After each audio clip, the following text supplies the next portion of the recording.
արհամարական վերաբերմունքը, Արսենի կանոնավորը բոլորիս համար է սպասելի։ Ամենաակտիվ, այն դուզու խոսացող, ճիշտը խոսացող հերոսի հարազատներից կամ հարազատներից մեկն է եղել կամ ամենաճիշտ խոսացող մարդն է։ Այսինքն ենթադրում եք դրան։ Իհարկե, ցավը տանեմ, ասում են խոսքի ազատությունն է, բայց խոսքի ազատություն չի։ Սա ուղղակի նորից եմ ասում եմ, ապրում ենք մի բռնապետական երկրում, որտեղ խոսքի ազատության համար, խոսելու համար մարդու կարող են կալանավորել, կարծիք հայտնելու համար։ Ես այս պահին իմ կարծիքս եմ հայտնում։ Հիմա չեմ բանում,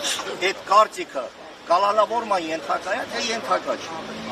Այսօր հասել ենք այս աստիճանը։ Իշխանություններն էլ պնդում են, որ մենք ամենաժողովրդավար երկրներից մեկն ենք եւ իշխանությունն էլ ավելի, հենց Փաշինյանն է ասել, որ ժողովրդավարության լիդերն է երկրում։